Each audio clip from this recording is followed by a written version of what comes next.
3 heures de marche intense, 12 km 500 parcourus, et le tout sous une température de 1 degré, sur une terre boueuse et semée d'embûches. Voilà l'aventure qu'ont vécu les participants de la randonnée, organisée par l'association Loisirs, Culture, Gastronomie, samedi 24 janvier 2015 à Villers-Cotterêts. Confirmés aux débutants, tous ont fait preuve de pugnacité et de solidarité pour aller jusqu'au bout de leurs efforts. La forêt est rude pour les débutants, mais le courage et l'entraide des anciens étaient au rendez-vous au cœur de la forêt de Retz. Une longue randonnée, mais un vrai moment de partage, des échanges qui permettent d'apprendre en créant des liens tout en se dépensant physiquement. Guidé par Serge Oden, notre boussole, avec ses petites anecdotes et ses explications historiennes très enrichissantes, cette randonnée a été un vrai moment de plaisir pour tous, également pour la Web TV. Et n'oubliez pas, pour une randonnée sans risque, 3 équipements indispensables. Une bonne paire de chaussures adaptées, un bâton de randonnée et une bouteille d'eau. L'association Loisirs, Culture, Gastronomie, c'est une association qui marche.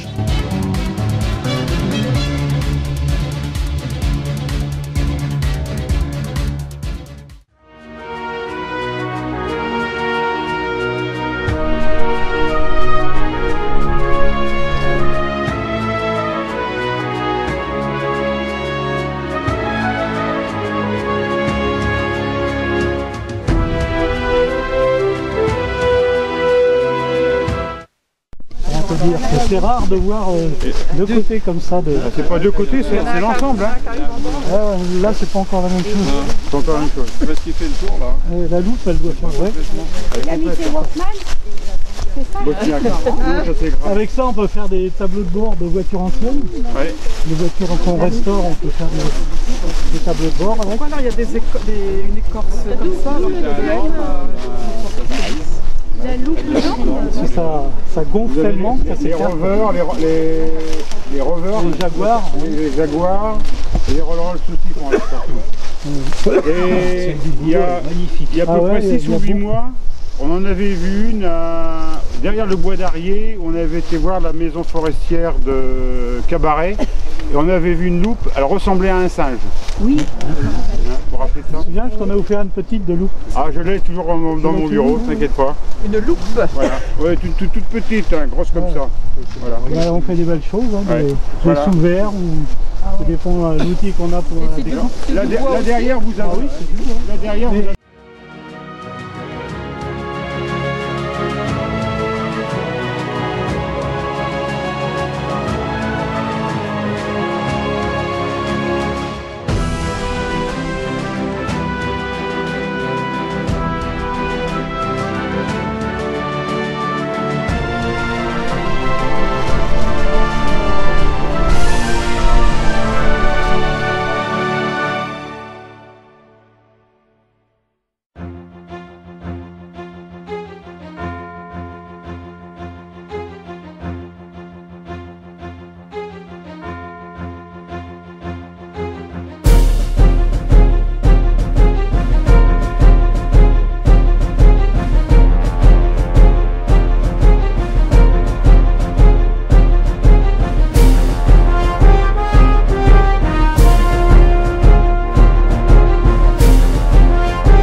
Pas trop dur? Non, ça va? Est-ce que tu arrives à tenir le rythme? Oui.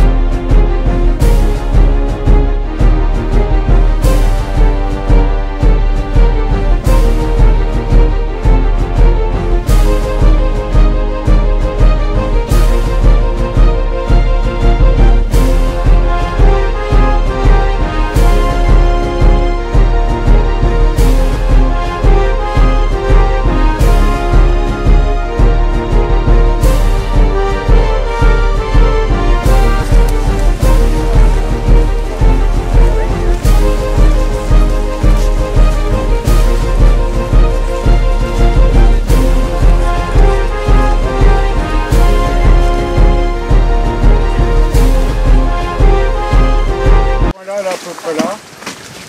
Ça concerne pendant la guerre de 39-45, il y a le fameux B-17 qui s'est claqué, qui a explosé au niveau du pont de Pisseleu.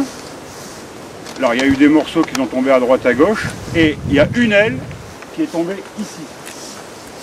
C'est elle la plus loin connue entre guillemets. Hein, donc c'est M. Presson qui l'a vu, il est venu ici. Et il y existe aussi une autre pièce qui a été trouvée au Plessis, au Petit Plessis, c'est-à-dire à côté d'Auteuil-en-Valois. Il y a une pièce qui est tombée, c'est dit dans les textes de gendarmerie, mais on ne sait pas ce que c'est comme pièce.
J'ai connu.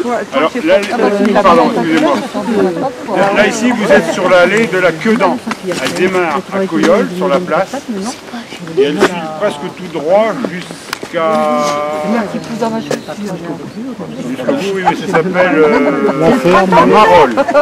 Marolles, voilà. Elles sont pas là, elles viennent pas. Ça dépend comment elles sont.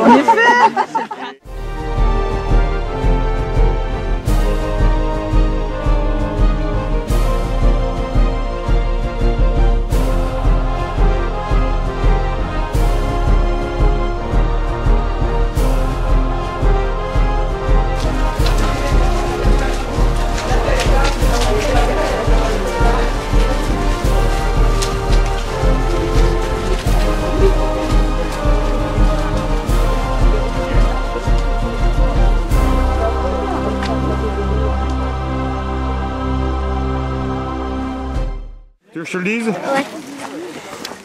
Alors tu vois, on a passé le pont là. On est ici, tu vois là. Là. Il reste encore tout ça à faire.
Alors c'était Thibaut qui lui revenait de Wany.